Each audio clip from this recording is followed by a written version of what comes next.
Good afternoon sa bansang Pilipinas, good morning and good evening saan man sulok ng ating mundo.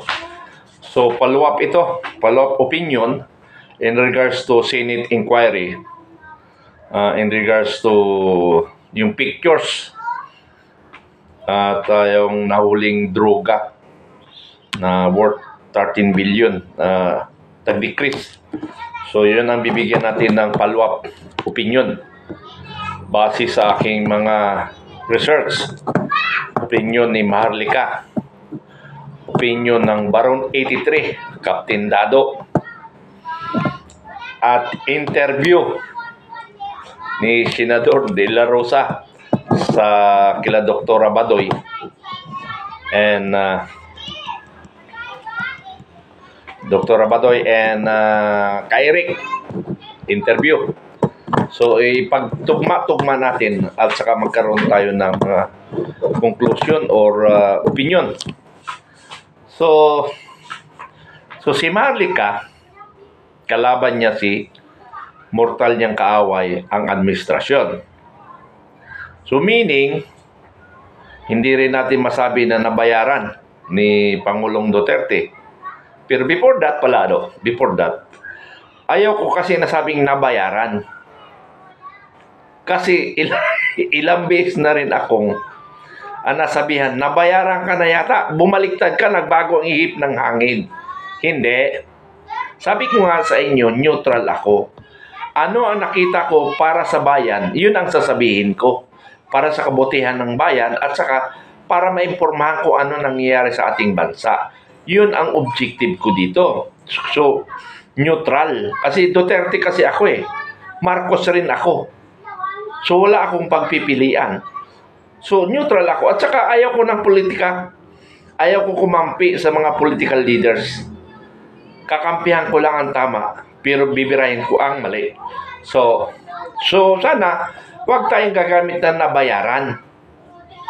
Kasi kung minsan, iba ang dating.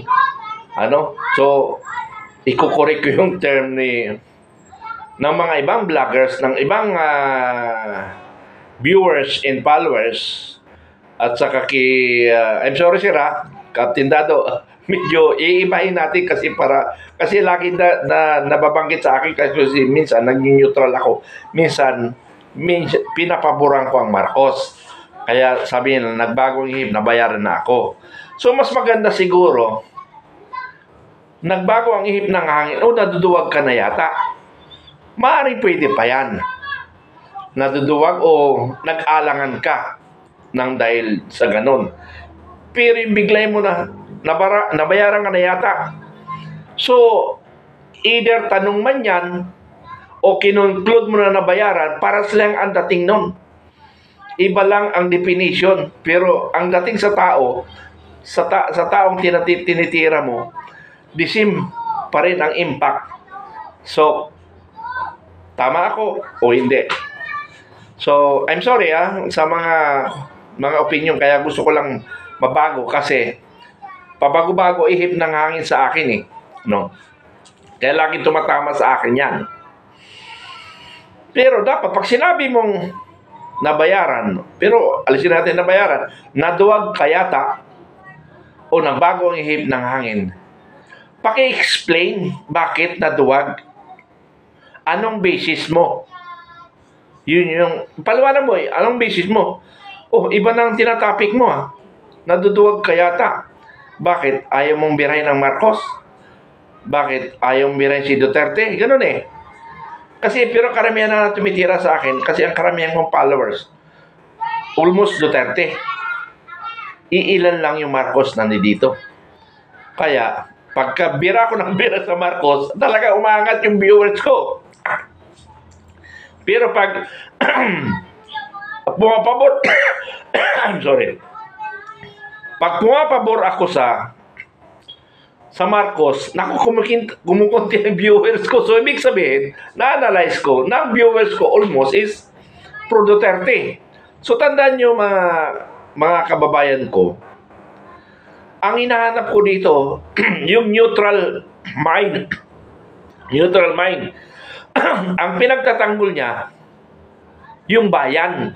hindi ang politician. So, I'm sorry, yun lang ang akin. Ang hinahanap kong magiging kasangga dito, yung neutral mind na ang lagi nga tinitingnan ang kapakanan ng taong bayan, ang sambayan ng Pilipino, hindi yung partido.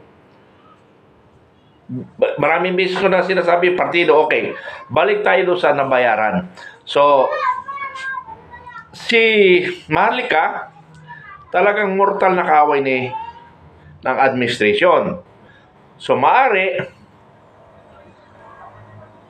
mayroon silang usapan ni Pangulong Duterte. Pero mayroon pa isa ako na nararamdaman na may gumagamit pa kay Maharlika na iba.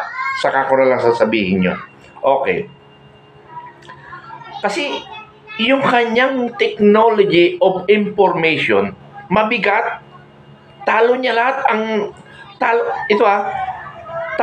lahat ang mga mainstream media. Talo niya ang mga mainstream media sa information. Malalim ang information niya.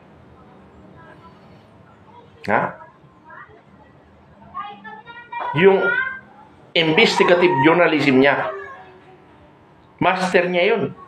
Alin mo mas mabigat? Mastery o doctorate? So, alin sa dalawa yan? Doctorate, sige sabihin natin. Magaling siya sa kumuha ng information.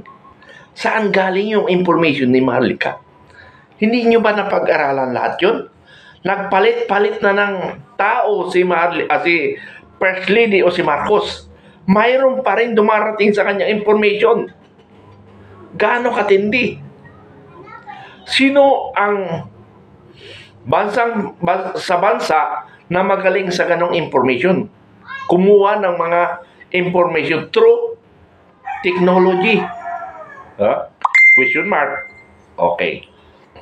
Dito naman kay opinion ni Baron 83, ni Captain Dado. Isinawalat niya ang mga samahan nila. Talagang galit na galit. Frustrated. Kung frustrated si Maharlika, mas lalong frustrated si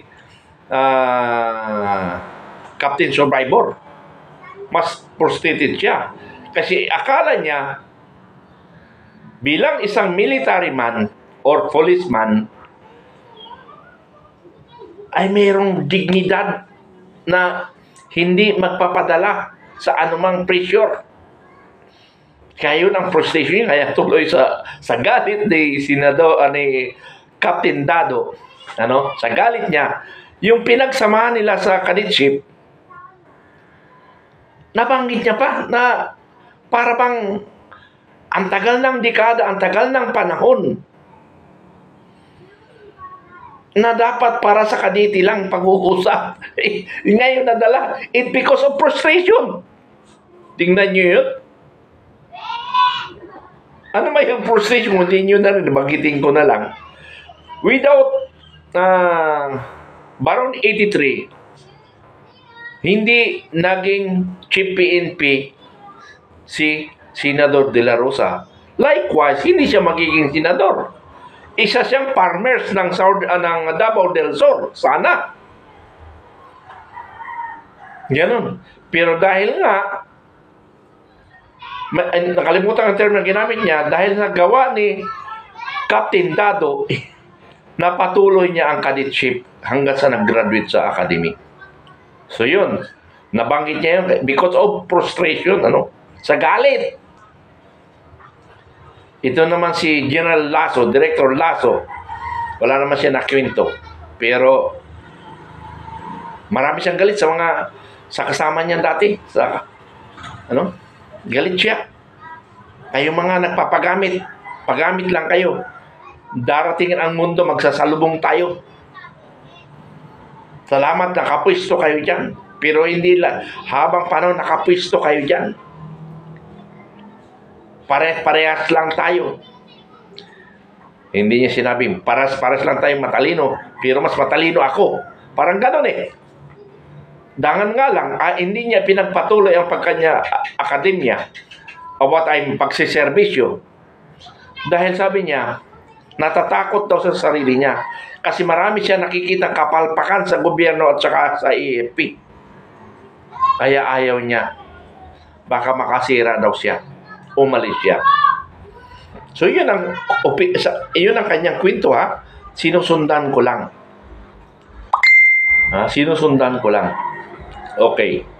Frustration, maraming nagalit. So, saan ba si Dado kakampi? Kay De La Rosa?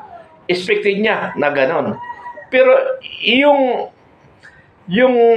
kanyang pagpapabor sa kay Senador De La Rosa, parang wala ako nakita na pinaboran niya. So mamaya i-discuss ko ano mga topic yun, ano mga discussion. Okay, dito naman sa interview nung dalawa ni Ka-Eric at saka Dr. Abadoy. So normally magkakasama yan Duterte. Siyempre lahat ng tanong nun pabor. So doon inap si Senador De La Rosa. Kay Marlica, down. Kay Baron 83, down. Pero pagdating sa dalawa,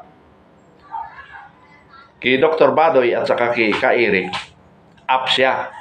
Pero yung mayroong mensahe, lingwahe, yung body language ni Dr. Badoy, may nabasa ako. Pero maganda lang yung pag-twist niya na dapat ang point niya doon, dapat Senador De La Rosa, medyo binigyan mo lang ng diin ang mga tanong mo, ganto-ganto. Pero maganda lang yung kanyang pagpasok. Sabi niya, kanya-kanya opinion kasi. We are on the democratic system, kaya hindi natin masisi kanya-kanyang opinion. Pero alam ko rin na ibig galit rin sila. Kaya nga lang, siyempre, barkada hindi niya natira si De La Rosa. Pero bandang huli, nung dalawa, medyo pinipressure rin siya tungkol kay D.L. Abalos. So may mga points to recall by Senador De La Rosa, yung mga points na binigay ng dalawa. Na dapat ganito ang line of inquiry mo. Ito dapat para mabisto si Secretary Abalos. And balik tayo dito sa kay Padilla, kay Lasso at saka kay Morales at saka kay Francia.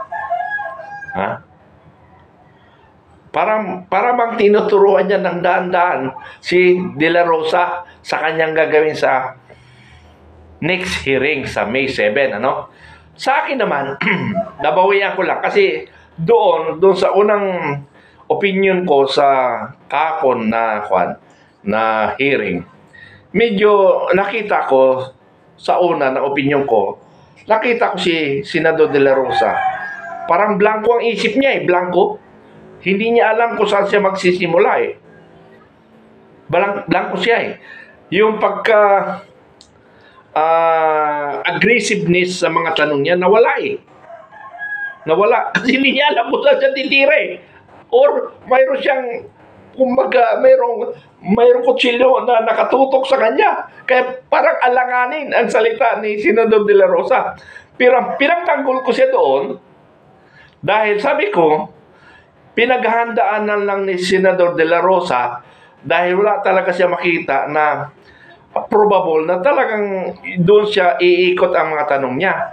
Sabi ko, pinapapasok niya lang lahat yan because the second round of inquiry, doon na siya titira. So dapat Senador De La Rosa on the second round, magiging aggressive yung mga tanong mo na. Offensive na. Pag hindi mo nagawa yan, may problema. May question sa iyong credibility. Mayroong kutsilyo na sa likod mo. Tandaan mo yan, Senador De La Rosa. Tandaan mo yan. Tatlo na kami. Tatlo na kami ni Maharlika, ni Senador ni Captain Dado at pangatlo. Pag hindi mo ginawa pangalawa, tatlo na kami. Pagtutulungan ka namin. Ngayon, nung unang opinion ko, Pinagtanggol kita kasi nakita ko na blanco ka talaga. Hindi mo alam ka sa magsimula. Akala mo may kasama kang alternate lang sa tanong para makabuhilo ka sa tanong. Eh walang nag-alternate, ikaw na nag-isa. So, nakapokus sa'yo, then hindi mo alam kung saan ka magsisimula eh. Senador? Ito naman si Senador Tolentino, akala ko nandiyo, sabi ko, okay ito si Tolentino, abogado ito. Magandang questioning nito. Naku, nawala. Bakit kaya hindi interesado ito Bakit hindi interesado ang mga senador? Dati mga chismoso ang senador eh. Pag mga ganun eh, nagtutulungan sila eh. Ngayon pinapalaan si Senador De La Rosa, bakit kaya? Bakit? Yan ang tanong. Ano? Yan yung tanong. Ano yung sinasabi na number 10, yung SOP number 10, nakalimutan ko, SOP ba yun, number 10? Baka yun ang dahilan. Baka yun ang dahilan. Dahil dyan, wala nang opposition. Tandaan nyo, wala nang opposition sa Congress at saka sa Senado. Mayroon man sa Congress na tatahimik. Kaya ang mga opposition nasa labas na ng gobyerno. Ang opposition ngayon. Kwan nga, Inday Saray, hindi nananahimik, natatay niya, left and right, front to rear, bumabanat. Yun yung question ngayon eh. Ibang sistema ngayon. Ibang sistema politika ngayon na nangyayari. Ngayon ko lang na-observan ito. Magbula kay Marcos hanggang ngayon. Iba ito. Iba ang dating. Iba ang politika. Okay. Balik tayo ulit sa tanong ni Marlica. Nakulangan talaga siya sa mga tanong. Sinisisi niya si Senador De La Rosa sa mga tanong. Kulang ang tanong. Frustrated siya. Ganon rin si Captain Dado. Frustrated din siya sa kanyang gustong marinig. Kasi nga, ako rin na-frustrate nga ako pero pinagtatanggol ko siya. Hindi ko nakita yung aggressive na tanong niya eh. Offensive na tanong. Pwede siya mag-focus kay Morales. Hindi ka pwede mag-focus kay Lasso kasi senior mo. Sinabi mo pa na, alam naman sa academy, meron kaming kredibilidad. May cargen. Loyalty. Kaya hindi niya gagawin yun. Doon pa lang, wala na. Si Francia naman, hindi niya binugbog ng tanong. Makukorner niya si Francia eh. Sa akin palagay lang, kung binugbog niyo, makukorner si Francia. Kasi natataranta nga siya eh. Tumayo nga siya eh. Without the clearance sa Sergeant at Arms or whatsoever nagmamanage sa hearing, tumayo siya, tumakbo doon sa legal officer niya. Ano ba gagawin ko dito? Ano ba sasabihin ko dito? Parang ganun eh. Sinabi niya, I can consult with our legal counsel.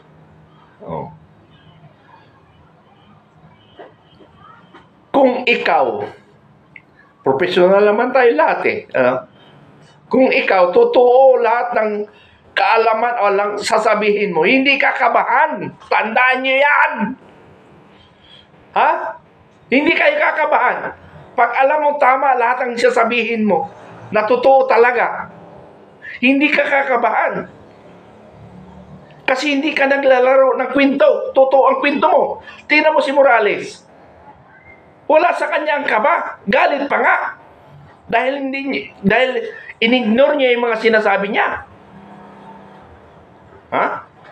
Hindi mo nakikitaan na gumagawa ng kwento si Morales. Pero ikaw, Francia, ubod ka ng sinungaling. Ikaw, Director Lasso, lasong ka talaga. Kaya nakita ko sa mga comment ko, laso, hindi laso. Lasong ka talaga sa gobyerno. Yung apat na witness, ano yung katangahan? Diyos ko. Bakit dinala nyo pa yung witness? Parang hindi kayo investigator. Parang hindi kayo Profesional. Dadalhin niyo yung apat. On the extent of crime, wala sila. Paano ngayon papaniwalaan sila? Tinisigo mo siya. Useless sila doon. Ikapalpakan naman ninyong PDEA. Dadalhin niyo yung witness na wala naman sa crime scene. Doon pala sa tanong ni Senador De La Rosa, doon ba kayo sa pangyayari? Wala. Ay ano pang isusundutin na tanong doon? Disqualified na sila. Kasi pag nag-partner question pa doon, lalong lumala. Baka makapuntos pa. Hindi makapuntos sa legal, ha? Hindi makapuntos sa legal. Makapuntos sa viewers. Kasi yung viewers, hindi naman alam lahat ng investigation. Hindi naman alam ang mga lahat karamihan legal at accepted to the court. So, maganda nga yung ginawa ni Senator De La Rosa, hindi niya tinanong yung apat. Kasi baka makapuntos pa sa viewers. Hindi sa nasa legal, hindi talaga makakapuntos. Kasi unang tanong, ando ba kayo? Wala. So, no need not to question. Wala kayo eh. Papagulo kayo. No. Tingnan mo laso. Katangahan nyo, di ba? Dadalhin mo yung apat. Tapos masabi, hindi kasi buong area kasi ang sinasabi na mayroong pangyayari. Mabuti na lang, hindi pinaluap ni Bato yun. Kasi kung pinaluap, baka nakapuntos pa nga si Lasso. Ha? Pero okay yun, huwag mo nang tanungin yun. Ang tanungin mo lang bugbugin, si Francia. Doon ka na lang mag-focus kay Francia. Doon mo ipitin, doon mo palabasin lahat. Tapos si Morales, question na para makakuha ka ng point of inquiry dito kay Francia. Huwag mo na tanongin si Lasso kasi senior mo nga eh. Hindi daw gagawa ng mali eh. Ha? Eh, paano patatarangin? Puro tama naman siya. Kasi ikaw na mismo nagsabi Senador De La Rosa na hindi magsisinungaling. Sa harap ng sambayan ng Pilipino, ay ano pa, bakit mo tatanungin? Di credit na sa mga viewers yun. Tama lahat yung sinasabi niya. Pero doon sa nakakaintindi, ay gago si Lasso. Para ba naman kausap hindi nag-aral?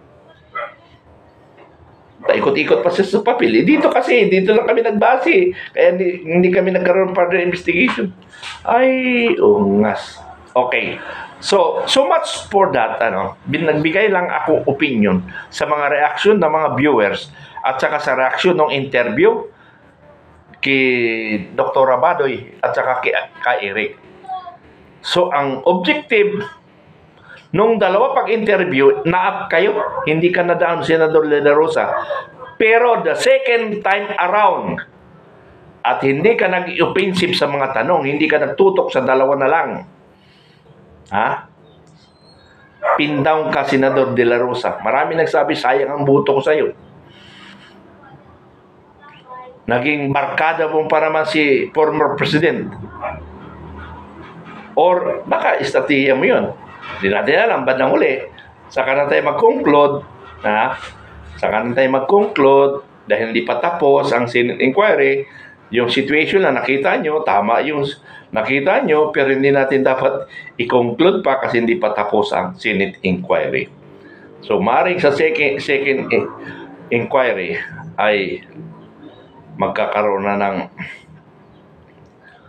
tapang ang ating senador. Sana mga senador, tulungan nyo naman si Senador De La Rosa kasi ang kanyang iniimbestigahan, involved ang presidente ng Pilipinas ngayon.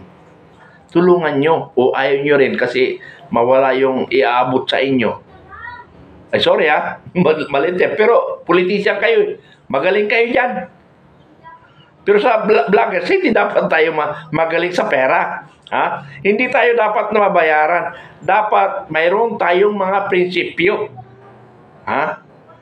Social media nga eh. May mga, kahit may prinsipyo, nababayaran eh. Ewan ko lang. Sino bang media man na hindi nababayaran? Ha? Kami lang ni Captain Dado ang hindi mabayaran dito na MUP vloggers. Mabuti nga si Captain Dado tumatanggap-tanggap na sa kanyang pagbablog. Ako ni piso wala. Si General Macanas, marami silang natatanggap na. Dati, nakapagbigay pa si General Macanas sa mga mahirap. Ngayon, hindi na. Dahil marami siya napukol siya ng kaso. Ano? Napukol siya ng kaso. So, ako, marami na nagpipit sa akin information, na hinahanap na ako. Hindi ako nagtatago.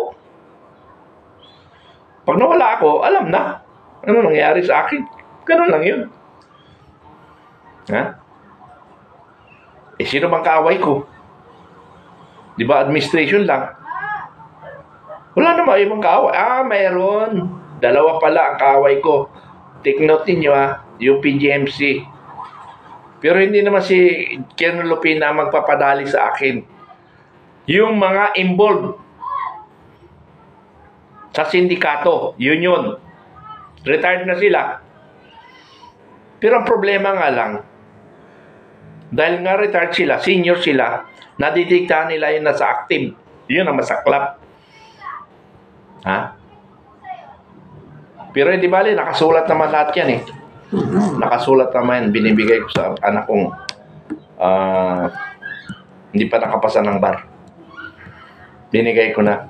Para alam niya lang, kahit hindi man magiging successful ang investigation, at least may ilabas lang yung mga walang iyang pangalan.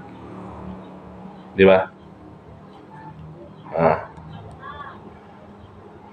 Sa PGMC, ang una-una ko tinira si General Takdiras. Sumunod si General Mujica. Mujica ba? Saka yung isang kernel, nakalimutan ko si kernel na yun Kalimutan ko yung kernel na yun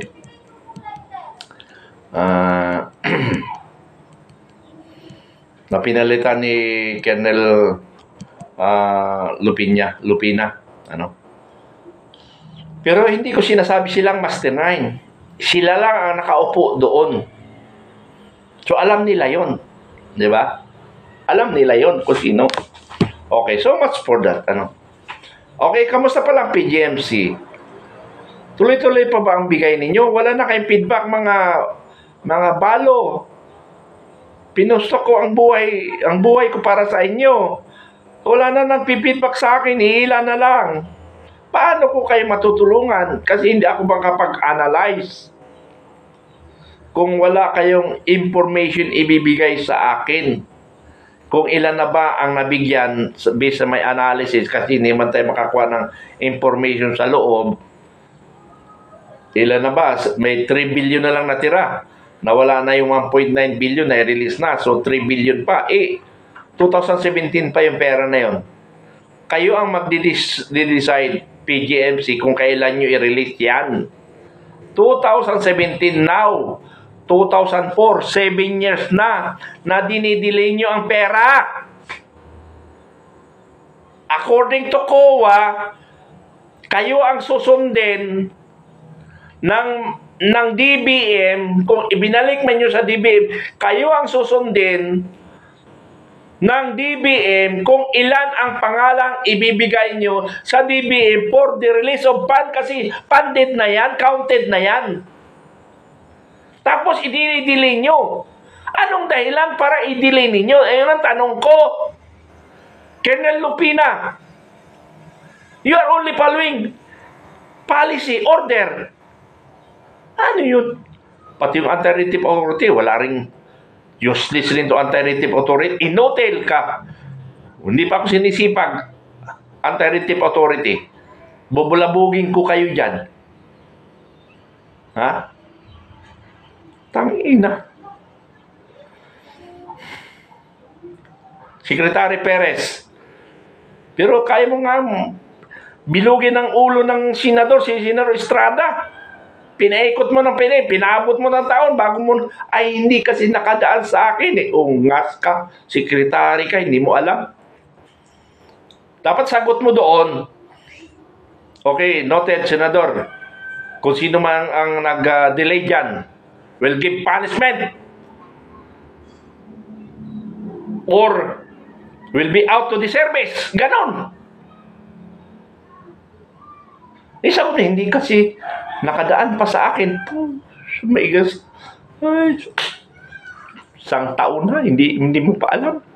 Anong klase kang hepe? Kasi kung tunay kang hepe at hindi nakarating sa'yo, ginago ka, you kick out in the service. Hiniya ka eh.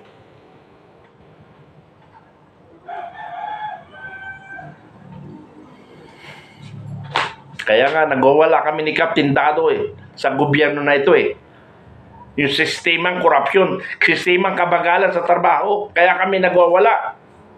Sana magkaroon ng revolusyon. O magkagira na nga. Para makakilos kaming lahat. We will organize forces to support the armed forces. Ang problema nga walang, ilan ba katulad namin may prinsipyo? Pero alam ko, pag-gira na yan, lahat yan, lalabas na yan. Kasi marami nang lumalabas ang galit. Kayong mga Coast Guard, labanan nyo na yung mga Coast Guard ng Chinese. Para malaman, kasi ginagalit na tayo. Paano hindi tayo ginagalit? Kumakampi tayo sa US wala tayo kinikilingan. Maring hindi tayo barata ng China ngayon, siguro. Ang sabi ng China, gusto ko gera. Kasi mas magaling man tayo sa technology, tirahin na natin US. Pero ayaw nila lalabas na sila nagsimula ng gera. Di ba?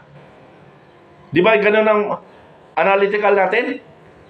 Ang gusto mangyari ng China na magkagera, kunwari, nag-response lang sila, dahil inaapi sila, pinagtulungan nyo sila, na may problema lang, China at saka Pilipinas, bakit US? France, sumali kayo. Adi, nagalit sila, may dahilan sila. Di ba? Paano kung nagkamali yung exercise balikatan niya, dumiretso doon sa barko ng China? Tapos na. Tapos na ang buto-buto. Prepare for war! Sir, Colonel Dado, sir. Colonel, Captain Dado, sir. Prepare na tayo. Kaya lang, wala pang pundo. Yun ang hirap. Wala pundo. Gawin natin si Colonel Samonte, 4-star general as guerrilla forces. Tayo yung mga commander on the ground. Kasi siya ang advisor ko So siya ang bibigyan natin ng rango. Ano tawag? Guerrilla forces o reservists? Kasi may sa reservists, organize ang reservists. So, guerrilla forces tayo. Organize tayo ng guerrilla forces to support the armed forces. So, bigyan natin ng star si Colonel Samonte to be our leader in our group. Bakit nga yung Imailip? May mga hiniral sa kanila. Bakit hindi tayo pwede? Guerrilla forces naman tayo. Maglagay tayo ng rango. Tama ba ako, sir? Tama ba yung iniisip ko? Pero tama yun. Kasi nga, yung ang Imailip, may mga rango sila. Di maglagay rin tayo ng rango. Kasi guerrilla forces tayo, pero pro-government to support the armed forces of the Philippines. Yun ang layunin natin. Paano magkalam ng pundo? Siguro, pag-gera natin, siyempre, manawagan na tayo sa ating Pangulo. Magkaisa na tayo. Kalimutan ng politika. At saka yung mga bibigay ba yung mga multimillionaire, yung mga billionaire? Ewan ko lang. So, sir, Captain Dado, with your intelligent knowledge, sa'yo na yung function na yun. Dahil sabi ko nga, sir, ako ang taga-katay lang sa mga korap. Yung mga sinasabi mo, pag tumakas, pag nagkagera, yung mga politician tatakbo sa ibang bansa, ako na, sir, ang harang sa kanila. Lahat ng port, abangan natin. Ang palalabasin lang natin, yung mga mahirap, yung mayayaman maiwan, kasi magsuporta sila sa pangailangan natin. So, ganun lang. So much for that. The second hearing, sir, Senador De La Rosa, bumawi ka. Pag hindi ka bumawi, katay ka. Huwag mo nang dadaanin sa iyak-iyak, ha? Kasi ako, iyakin rin ako pagka na-emotion ako sa galit. Napapaiyak rin ako. Pero huwag mo daanin sa iyak kasi tatamaan ka, senador. May idol, ha? Idol pa naman kita. Kaya lang, nung first hearing ninyo sa inquiry, nakulangan talaga ako. Pero nanawang kita kasi nasiyak ka eh. Nakita ko nasiyak ka eh. Parang hindi mo alam kung saan ka, para bang wala kang alam sa investigation eh. Nagulat, nabigla ka. Paano ba sama ko simulan nito? Wala na may mga ko tao. O mga kasama ko senador. Ako lang mag-isa. Baka ako lang lilitisin dito. Wala man lang kasuporta ako. Parang ganun eh. Parang ganun ang basa ko. Pero, besides kidding, sir, bumawi ka sa second hearing kasi pag hindi, naputakti ka na ng aming mga followers. Ano? Kung anong dapat ipatawag mo. Kung patawag sa ating presidente. Pero pwede naman hindi siya umaten. At least ginawa mo lang yung trabaho mo. Okay, so much for that. Magandang, gabi na yata. Magandang gabi sa inyong lahat.